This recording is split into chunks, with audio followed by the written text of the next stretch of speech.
Hello and welcome back to Lorcana Villain. My name is Baker, and today we're reviewing some more upcoming cards from the Lorcana Set Archazia's Island. A shout out to the channel sponsor, Cardmarket. If you're looking for Lorcana singles at competitive rates, then check out Cardmarket. But no fancy intro today. We're getting straight into things with Pongo, our next Dual Ink card. Dear Old Dad. He's an Amber Sapphire Dual Ink, 6 cost uninkable, 5/5 quest for 1, and found you, you little rascal. At the start of your turn, look at the cards in your inkwell. You may play a puppy character from there for free. So straight away, a really interesting ability, the first of its kind, an ability that allows us to look at the cards in our inkwell, which is otherwise forbidden in Lorcana. Now this card opens up a bunch of rules questions. One interaction in particular that we're going to use as an example here is if we look to Lilo, the escape artist, which reads at the start of your turn, you can pay 2 ink to play her, and she enters play exerted. If you're going to trigger that ability, it has to be before you draw, and the same is true here. This is at the start of your turn, so this is another before draw ability. Now, my assumption would be that both of these abilities would be in the bag, and you can resolve them in any order that you want. So does that mean that if I decide first to resolve Lilo and pay 2 ink to play her exerted, if I also have this Pongo in play, then if the card that I exerted to play the Lilo was a puppy, can I play that puppy from the inkwell for free, as Pongo says here? Now this isn't confirmed, but I'm assuming that you can do that.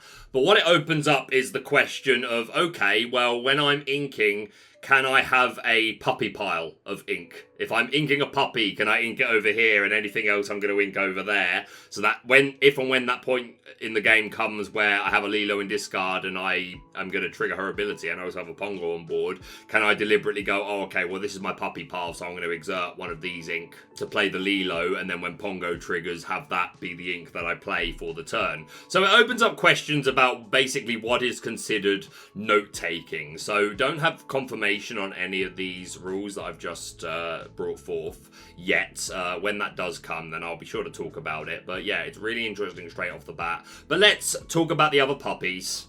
Or puppy-related cards, should I say. We've got Roger Radcliffe, Dog Lover. Welcome to the game, Roger. 1 cost inkable, 1/2 quest for 1. Whenever this character quests, you may remove up to 1 damage from each of your puppy characters. Having it be a blanket heal is, like, again, it's nothing spectacular, but it's a little stronger than most cards of this sort of cost would be concerning a healing ability that they might have. But again, it's because it has that specification of puppies. Even if we do end up finding a competitively viable meta deck that is built around puppies, straight away I don't see Roger being a part of it. He's perfectly fine to include in your fun puppy deck where we've suddenly got a bunch of new toys to play with, but I don't think much beyond that. Next up, we've got Freckles, Good Boy, 2 cost inkable, 2/2 quest for 1, and on play, -1 strength to an opposing character, which is not bad. I mean, we don't have any puppies cheaper than 1, so he's as cheap as they get. The others are obviously the ones that say that you can have up to 99 copies of Dalmatian puppy. Tail Wagger, I think that is their sub-name. And they have a 2/3 stat line. But yeah, this is 2/2, like a -1 strength. There are worse abilities to have, so as far as puppies go, he's fine. And then arguably the most interesting card that we've had revealed that is related to puppies, we've got Thunderbolt, Wonder Dog. So cool to see this character in the game. It's from in 101 Dalmatians, obviously, but it's the TV show that the puppies all watch. He's the superhero dog. So cool to see him in the game. 5 cost inkable, 3/7 quest for 2. He's an Amber Sapphire Dual Ink, and Puppy Shift 3. You can pay 3 to play this on top of one of your puppy characters. That's super cool, and he's a bodyguard. So this is like a perfectly fine stat line for a 5 cost character, specifically a Floodborn that we can play as early as turn 3. Especially if this Sapphire Amber puppy deck has some 5 cost songs that we would like to sing, then that's even better. So a quick recap on all the puppy characters that we've got in Amber Sapphire. Obviously, I've already mentioned the Dalmatian puppies, the Tail Waggers. We've got Rolly and Patch, who are fine. Lucky is the most interesting of the puppies, with a really strong couple of abilities to add puppies to your hand, and you can give extra lore to all characters. Doesn't even have to be a puppy. I think Lucky's got is the most splashable, because you don't really need a puppy deck. You just build something aggro. And we already talked about the upcoming Lucky Runt of the Litter, who on quest you can look at the top 2 cards of your deck and add puppies puppies to your hand, so that's great. He's uninkable, but like this is he quests for 2. Again, as far as the puppy cards go, he's one of the stronger ones. Canine Crunchies, which is +1 willpower to all of them, which is fine. And Perdita, who is another dual link, and when she quests, you pay 2 less for the next puppy you play. I think that's a little. I don't think you're consistently going to get that online because I think she falls too easily. But giving the blanket ward to protect your more important puppies is certainly cool. But yeah, Thunderbolt can shift onto obviously not the Pongo and the Perdita, but all of these puppies, Lucky, Pepper, Patch, etc. So yeah, Thunderbolt is very, very cool. Luckies, the 2 Luckies are 2 of our better Dalmatians. Pongo's got an interesting ability, and so has Perdita. Like, these are the best puppy card related cards we've had so far. We are getting more of this puzzle. There is enough here now to make yourself a fun puppy deck. I think previous puppy decks were just, you played lots of the Tail Wagger and something like a Bruno Madrigal to have good odds that your top card was going to be a Dalmatian. But yeah, these new cards certainly make a fun deck a lot more viable. Is it going to be meta? Absolutely not. But who knows, one day with some more support and the right cards, maybe puppies will flourish. Going on now to Yzma, Transformed Kitten, 2-cost Ingable, 2/1 quest for 1, and I win. When this character is banished, if you have more cards in hand than each opponent, you may return her to your hand. So this is comparable to the Hei Hei that we've got, 2-cost Ingable, 2/1. When he's banished in a challenge, return him to your hand. And for 1 more, you can play Gale, which is the same ability, but questing for 2. The benefit here, obviously, being that it doesn't have to be in a challenge. It's just banished in any way, which is also super cool because finally, like villain synergy for the most diabolical scheme, which wants you to banish one of your villains to banish an opposing character. So this would finally be a card that would work with that. But the condition of having to have more cards in your hand than your opponent, hey, maybe you do. But if you don't, then this is just bad. So it's great to see Kitty Yzma in the game, but I don't think this is going to be consistent enough. But we have another Yzma above it all. She's an EA Tempo Just Win the Game dual link, 7-cost Ingable, 3/8 quest for 2, shift 5, evasive, and back to work. Whenever another character is banished in a challenge, return that card to its player's hand. Then that player discards a card at random. The fact that this is symmetrical and can also affect you, I think, is what kills this card for me, unfortunately. It's a really interesting ability, really strong ability, great stat line. We'd love the 4 strength, but we're getting coil, so wouldn't make much difference anymore anyway. But yeah, evasive quest for 2. Like, I love this card. Also, she a queen, my friends. She a queen. I hope we see more of, like, I hope we get a story passage concerning this Yzma and why is this one specifically a queen. I know that she's a Floodborn, so like, it's like, of course, that's the idea of Floodborns. They are slightly different. But we've had Floodborn Yzma in the past and she wasn't a queen.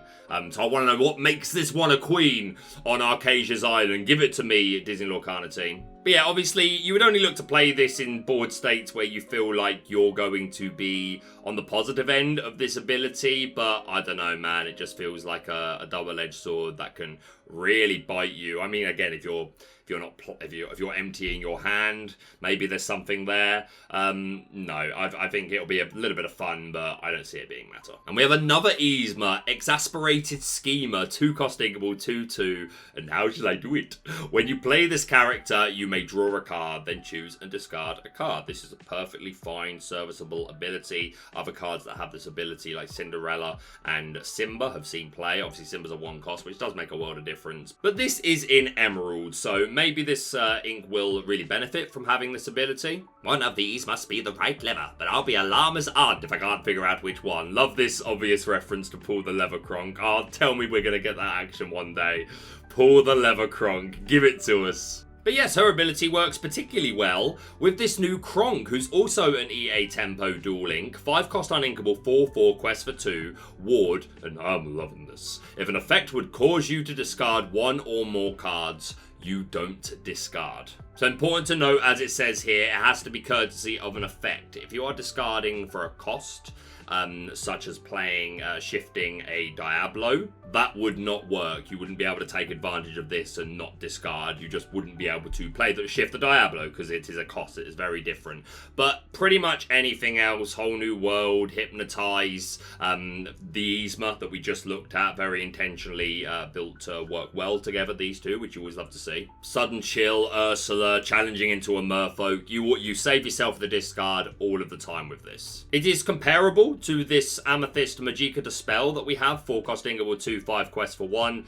During opponent's turns, if an effect would cause you to discard one or more cards from your hand that you don't discard. So again, important distinction. If you want to take advantage of the Yzma card that we just looked at, then this isn't going to help you there. But this will stop you discarding if they play Hypnotize, Sudden Chill, Whole New World, things like that. The problem with this Magicka is that she only has 2 strength, so she is far too easily removed. And even if you say, well, yeah, I mean, like, Brawl, but sure, what Ruby decks are trying to discard? You know, you take advantage of the Emerald Steel decks, and they have Muses, so that's a way that they can just easily bounce this off the board and then make you discard. So she is just not consistent enough, unfortunately. And because of that, it does make this Kronk a lot more interesting. Again, the restriction of only being able to play it in EA Tempo, and being uninkable as well.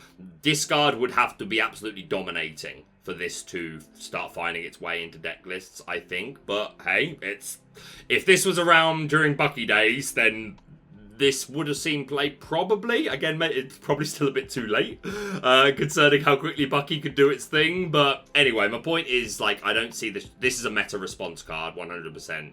The questing for 2 is cool, and obviously the fact that you've got War, this is going to be a lot trickier to remove. Can't target it with Coil, so that's a good thing. So yeah, something that could see play. It's not an instant add to your EA Tempo decks. It's see where the meta takes form, and we might use it to respond.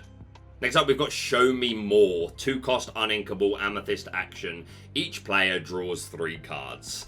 So we've seen things like, what's the item called where both players draw a card? Amethyst Chromacon. That's the one. In these more sort of mid-range burn-style decks where they say, I don't really care about how many cards you're drawing. I'm so much lower to the ground than you. I'm playing things like Gathering Knowledge and Wisdom, and I'm just winning the game. It doesn't matter how many cards you have. I'm going to have far more tempo than you. So perhaps a card like this finds a home in that sort of build. My prediction is that this is going to find its way into mill decks, which Amethyst has the mill card. So yeah, I think this really is where it's going to find its home.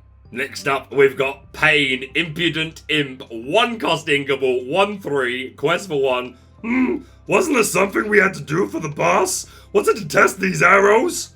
A straight 1-for-1 replacement for Olaf. Do not at me. Next up, we've got Queen of Hearts, Losing Her Temper, 2-cost inkable, 1/4, quest for 1. While this character has damage, she gets +3 strength. This is not bad. Like, in any deck that you're playing where you care about having damage on yourself, whether that's because you are playing Teeth and Ambitions, maybe you want to play your set championship Scar, something like that. But Ruby's got a lot of cards that do self-damage and cards that synergize well with that and get positive effects from doing so. So if you're playing that style of deck, and you have ways to get damage on your characters, then I think this is quite reasonable as a 2-cost. It's of course competing with the other 2-cost Queen of Hearts, who has Rush, and obviously they do very different things. And the Rush one will be your preference in most Ruby decks. But again, if you're building around this self-damage sort of thing, then this is perfectly reasonable. Next up, the Return of Hercules. This is beautiful. 5-cost inkable action. Each player may reveal a character card from their hand and play it for free. This is super interesting. It has been confirmed. You, as the player playing this, as the turn player, have to reveal your character first, and they can see your character and then choose to nope out if they want to and choose to not play something, which, hey, if that ends up being the case, then you just play the character for free. It is a straight -1. Like, you straight -1 in terms of card counts. You're hoping that's worth it just for, like, cheating something big onto the board. It's going to open up a lot of very interesting deck building. I think it's more in the fun stages at this point in time. In the future, maybe we get more action synergy and something that really makes this busted.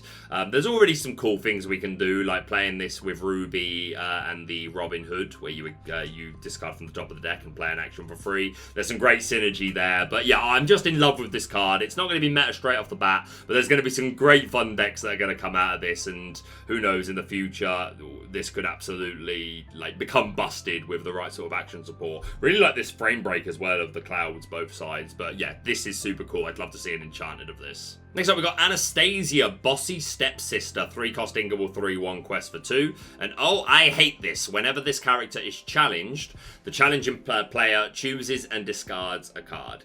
This ain't bad, to be honest. Obviously, like, you always ink it against steel. But other than that, I think this is quite a reasonable card. Like, it's going to trade a lot of the time. Quest for 2 is good. You obviously put it in a deck where you're like with Prince John's probably and things. Maybe not though. Like, some decks run Merfolks and not Prince John's just because Merfolk's good. But that's because Merfolk's a turn 1 drop. This may be too late to play in a deck unless you're built around discard. But yeah, I think this one is interesting and could certainly see some play. Again, bit of a competitive spot in Emerald, the 3-cost. And I think a lot of the time I'd rather play Prince Philip. But again, in the discard deck, this is reasonable. Alright, next up we've got a Sapphire Steel Duel Link. Jasmine, Inspired Researcher. 5-cost uninkable, 3/5 quest for 2. Whenever this character quests, if you have no cards in your hand, draw a card for each ally character you have in play. Oh, this is wonderful. I knew Archasia's Thought Scrolls would be worth a little extra effort. Thought Scrolls, and a couple of the cards, card art has shown this scroll with these symbols and shapes. There's definitely foreshadowing going on there. But yeah, beautiful art, and yeah, this is a pretty interesting card. I so wish that it was a Floodborn, but at least if it does need to sit there for the whole turn before you can get this ability off, at least it is the 3 strength, which again, it's probably still a bit late. It's probably a bit too expensive. But let's think about the high roll. These are all of our allies in Sapphire and Steel. I'll just do a quick scroll down and mention any really significant ones. Pluto, of course. Chicha is a pretty interesting one. Tipo is probably the most relevant. Doc is certainly very relevant, as is Happy. And there's some like fringe ones here. The Chempo is perfectly realistic to be playing. Ling, I think, is interesting. Chifu, I also think is kind of interesting. Philatites. And any more? Nick Wilde, Cogsworth, Lawrence, Tinkerbell. So yeah, there's some interesting allies here already. And again, if we're going to build around allies, then, you know, maybe some more we can take a second glance at. But yeah, this is a really strong ability. I just fear it is a bit too expensive. And by the point you put this down, they could feasibly follow up with a Medusa or Coil plus Sisu. So this is another one of those like really interesting cards. It reminds me of things that we've had in the past, like the Piglet Knight.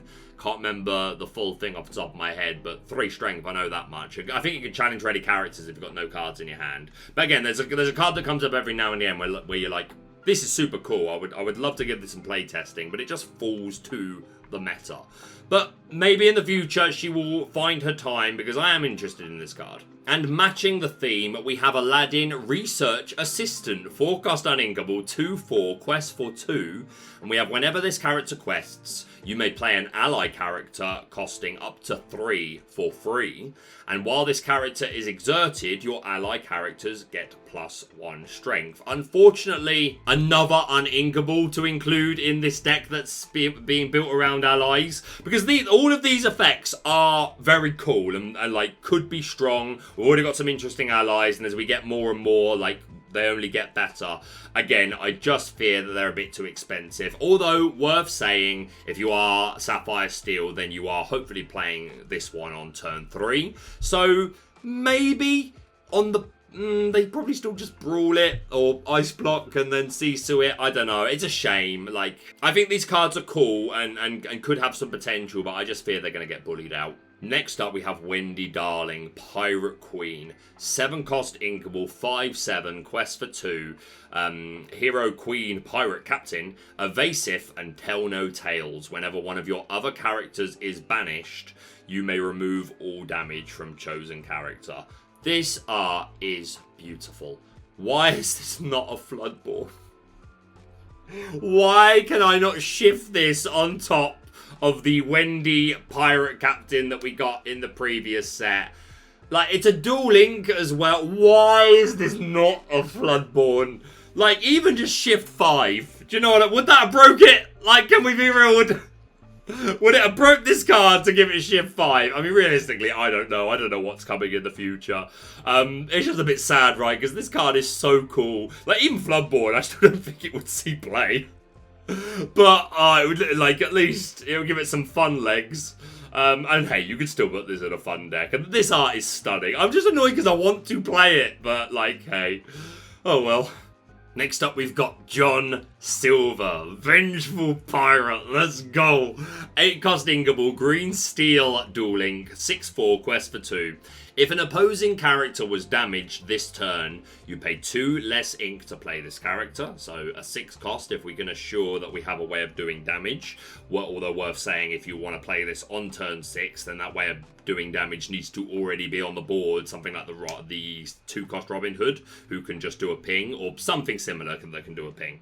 He has resist 1 and I ain't gone soft. Whenever you play an action that isn't a song, you may deal 1 damage to chosen character. So this becoming a bit of a theme for the newest pirates. We've already looked at the Emerald Steel Mr. Smee, who readies a pirate if you play an action that isn't a song.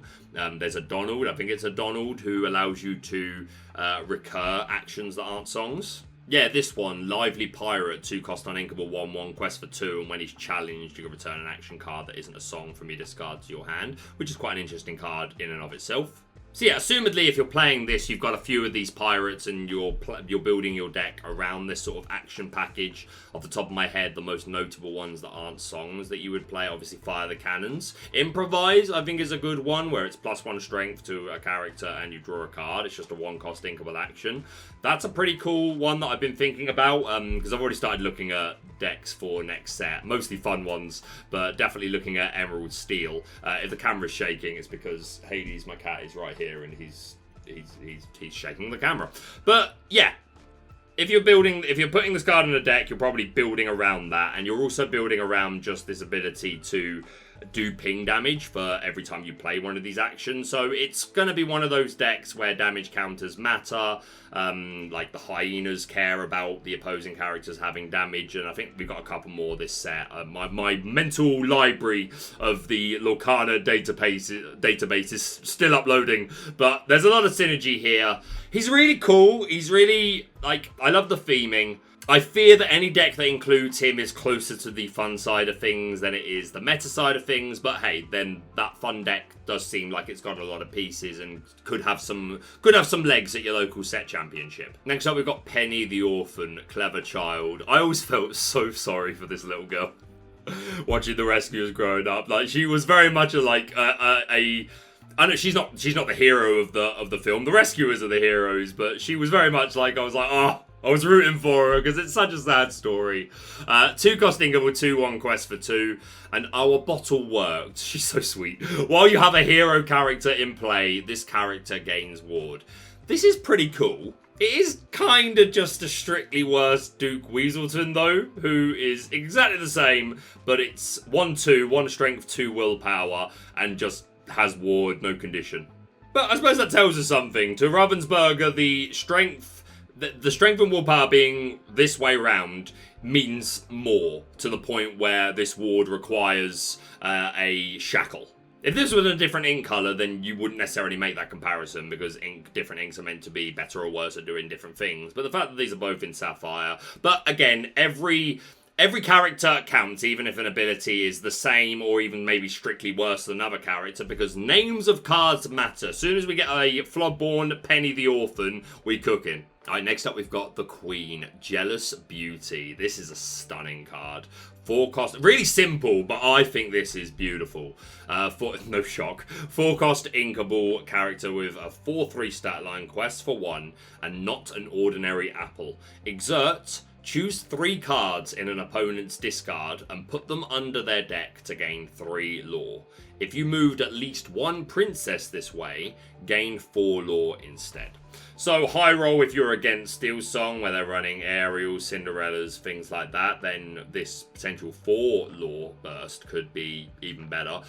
you're not gonna plan. But that's a, hey, if that happens, that's a bonus. If you're playing this, then you accept that you're not always going to be against princesses, and you are saying, I am satisfied with the 3 lore. I do think this card is kind of interesting, especially with this ability being an exert ability instead of questing. So there's synergy with any of the cards that we have that can re-ready, like even something as simple as a LeFou. Now, obviously, you can only use this as many times as your opponent has multiples of 3 cards in their discard. If they have less than 3, then this ability doesn't work, because it doesn't say up to 3, and it says choose 3 cards in an opponent's discard and put them under their deck to gain 3 lore. So if you don't fulfill that condition, then you don't gain any lore. So you need to be at a point in the game where your opponent's got at least 6 cards in their discard, really, to take advantage of a high roll of this, where you play it, it lives a turn, you can exert, then play a LeFou, ready, exert, and hey, potentially even play it. Like, there is an absolute high roll here, but it depends on how many cards your opponent has in their discard. If they are a whole new world variant with princesses, not only do you get that potential extra 1 lore, but if they're playing whole new world, then they're definitely going to have cards in the discard. Anything aggro is likely to have cards in the discard between turns 1 and 3. If you've had characters that have been making challenges, then there is something here. You could play it with some of the cards that mill and just say, hey, I'm not actually looking to mill you out, I'm just looking to make sure there's enough stuff in your discard that by turn 4 when I get this down, and then turn 5 when I can hopefully pop off with it, then there's a high roll there. So yeah, I'm quite interested in this card. It's absolutely going to require the right sort of deck, and it's something that's going to live and die by like whatever the most popular decks are in format. And if you're against Ruby Sapphire, even just something as simple as just like denying them action recursion with their shark. So yeah, I think this is kind of good. And the stat line would have been perfect if it wasn't for Coil. So yeah, unfortunately, I think I'm just being a big dreamer here, and it's going to be a fun deck. But who knows in the future? Like, I think there's potential for such huge burst here that I definitely want to keep my eye on this card. Next up, we've got Farzu, War Hero, 3-cost inkable, 2/3, quest for 1, and training exercises. Each time one of your characters challenges another character, if it's the second challenge this turn, you gain 3 lore. That's obviously a nice bit of burst. We've looked at a Ruby location in the past, the Snuggly Duckling, and there's Phoebes, which can give you burst based on challenging. I think it's based on challenging with characters of a certain strength. Obviously, this can be just any characters. There's no specification there. But it is still a bit of a board state that you need to get this card to do anything. And it's not an unrealistic board state. You've got a couple of characters that are exerted. I've got a couple of characters. I play my Farzu. I make 2 challenges. I gain 3 lore. And it's inkable. It's an interesting card. I don't think we're cutting anything we currently play from any of our steel decks to play it, but he's kind of cool. Next up, we've got Hei Hei, Expanded Consciousness. 5-cost inkable, 1/5, quest for 2. He's a blue steel dual link. Shift 3, resist 1, and clear your mind. When you play this character, put all cards from your hand into your inkwell, face down and exerted. So if you are on the play, and you go turn 1, Hei Hei, turn 2, whatever, turn 3, shift this, then you could potentially, I've not done the math, but it's probably 4 or 5 cards, something around that region. Maybe 3, 4. Nonetheless, it's a potential big lore burst, but then your hand's just empty. And hey, maybe we just build our deck kind of like in a Kiwi Bird style, where a lot of our cards off the top are just like big guys, like Gantus, Tinkerbells maybe, just like big mid-range blue steel sort of guys. You just pray that you don't draw into your other copies of this or your other copies of the 1-drop. The high roll is that you don't do this until after you have established like a Flavisham and an item.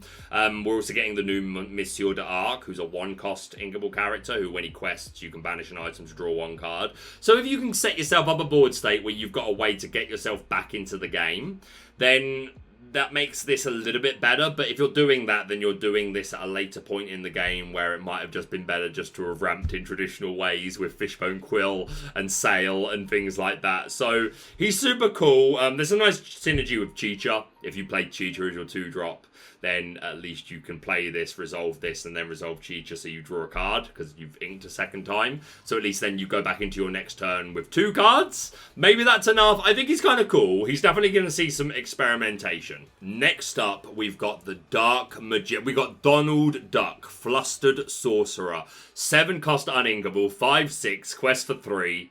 Opponents need 25 lore to win the game.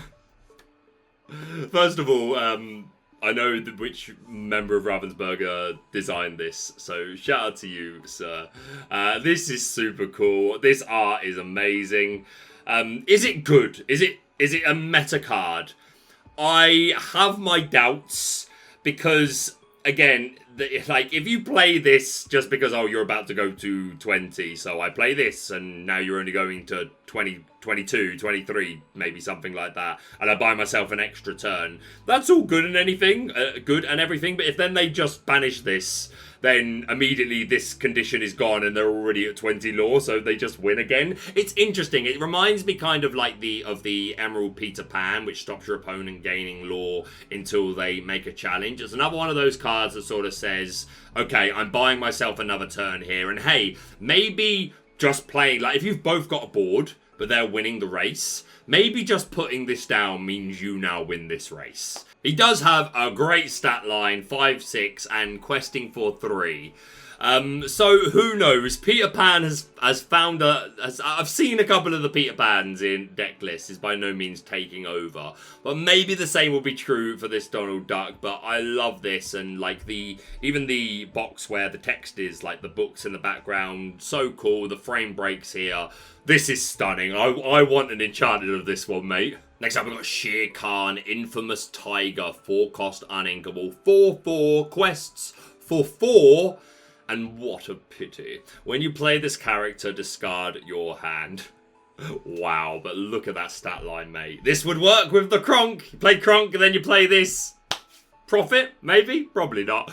I do think this is kind of cool. Just in an aggro deck where you're just playing your whole hand out anyway, between turns 1 and 3, just play out as much as we can. Okay, now turn 4, ink, I play this. I maybe discard 1 card. I think this is kind of cool. Works with Peddler Queen, the Hag.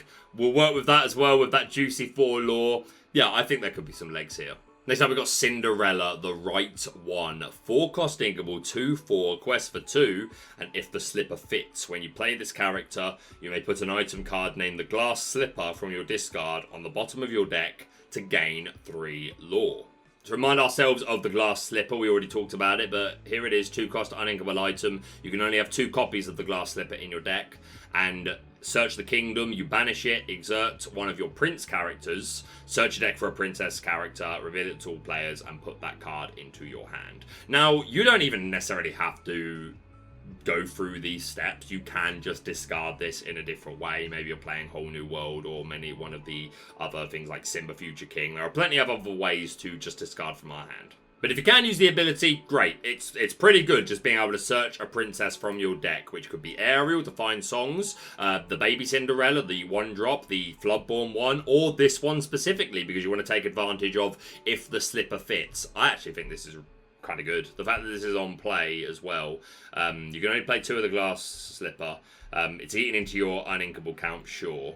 But I think this is quite interesting, this burst 3 lore. The fact that this puts it to the bottom of the deck means obviously you're probably not seeing that one again. So you're probably only getting this off a max of 2 times a game. It could happen 3 times if you really do go through all your cards, especially if you are a Whole New World variant. But I think the majority of the time you're going to cap at using getting this twice, and I think realistically it's going to be a once a game, if that. And with that in mind, is it worth including like 3-4 copies of this Cinderella and the 2 Glass Slipper? Maybe, if the Glass Slipper ends up being good enough on its own, like just as a search tool, and this is just a nice bonus of something else we can do for some burst lore, then maybe. At the moment, I still don't think we're taking out any of the cards we already have to include this, but it will certainly be some testing, and this is a very interesting card. Next up, we've got Gizmoduck, Suited Up, 4 cost inkable, 4/3, quest for 1. Resist 1. This character can challenge ready damaged characters. I am glad that it's damaged characters. Being able to challenge ready characters is a rare ability, and I want it to stay as such. But yeah, the fact this is green steel, if you are building that emerald steel pirate deck and you are including that John Silver, you're just including cards that benefit from your opponent having damage, and as such you've probably got lots of ways of doing that damage via the cannons. There's Mosquito Bite as well, which puts a damage counter on something, and this is a pretty good stat line, and it's inkable. In that sort of deck, it's definitely going to be a part of it. I said it was a rare ability, and it is, but we did get a couple of cards that can do it this upcoming set. We got Shang, newly promoted. This is beautiful artwork. 3 cost uninkable, 2/3 quest for 1. He's a Ruby Steel Dual Link. This character can challenge ready characters, and while this character is damaged, he gets +2 strength, so becoming a 4/3, but again, he's damaged, so he will be down to either 1 or 2 willpower remaining.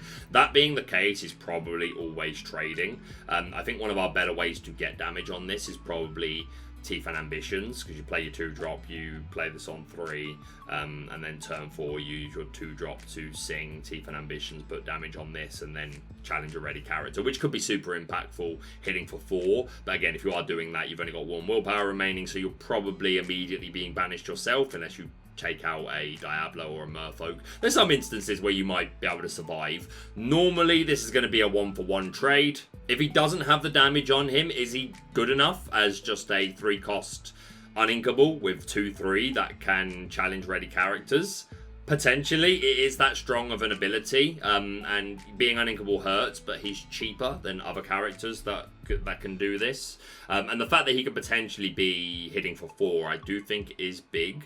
So yeah, I'm reservedly interested in this card. Next up, we've got Tramp, Street Smart Dog, Emerald Amber Dual Link, 7 cost inkable, 2/6 quest for 2. For each for each character, not damaged.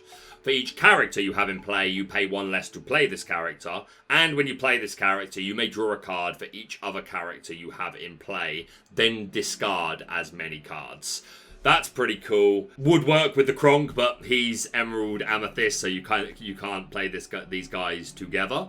But just being able to play this on turn 4 is pretty cool. If you curve 1-drop into another character on turn 2, into a 3-drop on turn 3, then you are playing this on turn 4 with a 2/6 stat line questing for 2. And this ability is really good for just like working your way through your deck, and there's synergy with the Lady that lets you get characters back from the discard who are 2 cost or less. So if you do this and draw a bunch of cards, discard some small guys, and then get them back with Lady, there's something really interesting brewing here. Yeah, I actually think this card and the Lady are some of the best cards from set 7 so far, and I'm super interested to try building around them. And the last one that I want to look at for today, we'll finish off tomorrow, is Hiro Hamada, Armor Designer, Emerald Sapphire Dual Link, 7 cost inkable, 4/6 quest for 3, shift 5. Your Floodborn characters that have a card under them gain Evasive and Ward. That is such a strong ability. If you're giving it to something else, then even better. But just on this, that's really good. Evasive, Ward, and Ward on a character. Like, sure, yeah, he can still be... Like, it's B-prepped, really. That's pretty much anything. The only thing that's going to remove him, bar like a Tremaine or something like that. But I think this is a really strong ability. And we have a great shift target in this Hiro Hamada, who, when you play a Floodborn character on this card, draw a card. So that's great. A quick scroll through our Emerald and Sapphire Floodborn. Some pretty relevant ones in here. Obviously the Clarabelle, the Diablo, giving that ward to go with that evasive. Probably not needed, but kind of cool. Suddenly give this Bell ward, could be interesting. Yeah, there are some cool Floodborn characters in this ink. We probably need a little bit more, but just as an ability, even if you're only affecting yourself, the Hiro Hamada, then I think this is kind of cool. And you immediately shift and quest for 3, and this is going to demand an answer, and 6 willpower was not bad. I don't think it's broken by any means, but I do think it's, again, one of the cooler new cards that we've got. Admittedly, again, you have the restriction of Emerald Sapphire. Do you play this in the traditional, like, bend to my will discard deck? Probably not, but I like that we have another direction that we can go with this ink combo. What, Bubba? What? Hello? You gonna come say hello? I don't even know if the camera can see you. Oh, here it can. Oh, you are scratching the life out of my chair, bro. Oh, bro, are you okay? He's fine. I'll give him treats. That's going to be it from me for now. Still a lot of cards to look at, but we will finish off tomorrow. Hopefully the whole set has been revealed at time of recording. I think we're waiting on like 8 cards, something like that, and Enchanted still to come. But yeah, we're going to leave it there. Thank you so much for watching. If you're brand new to the channel, please subscribe for all things Lorcana. Hit that like button to show your support, and we'll see you soon.